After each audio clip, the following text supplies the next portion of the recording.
Hi, my name is Richard Merbler. I'm a certified advanced Rolfer. I've been Rolfing for 31 years here in Dallas, Texas.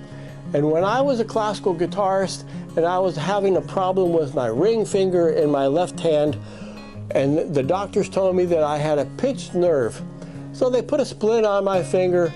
They told me to take some anti-inflammatory drugs, and after 10 days I took the splint off. It felt pretty good, but I was foolish that day, and I helped my wife move some furniture around in the house. I woke up the next morning to go play a gig, and my finger was paralyzed. It wouldn't move at all. That was the first time I went to a Rolfer, and what they did was that they began to manipulate the tissue of my hands and lower arm and all the way up into my shoulder girdle.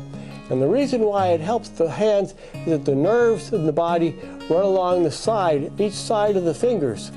And oftentimes you can begin to alleviate some problems that you have with your fingers and joints simply by beginning to pull the tissue of your finger more towards the back of the hands.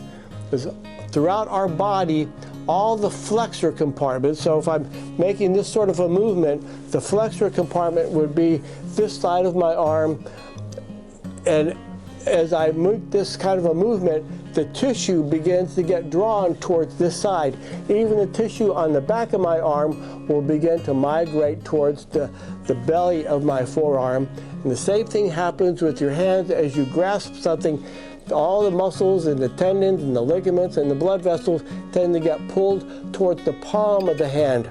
So one of the things that you can do as a self-help is simply begin to take that tissue and move it towards the back of your fingers. And oftentimes when you've got problems with arthritis, that will alleviate a lot of problems. So oftentimes as I'm sitting in a car at a red light or watching a movie, I'll be constantly just kind of playing around with my hands, because as a guitarist and a Rolfer, my hands are vitally important to my career and happiness.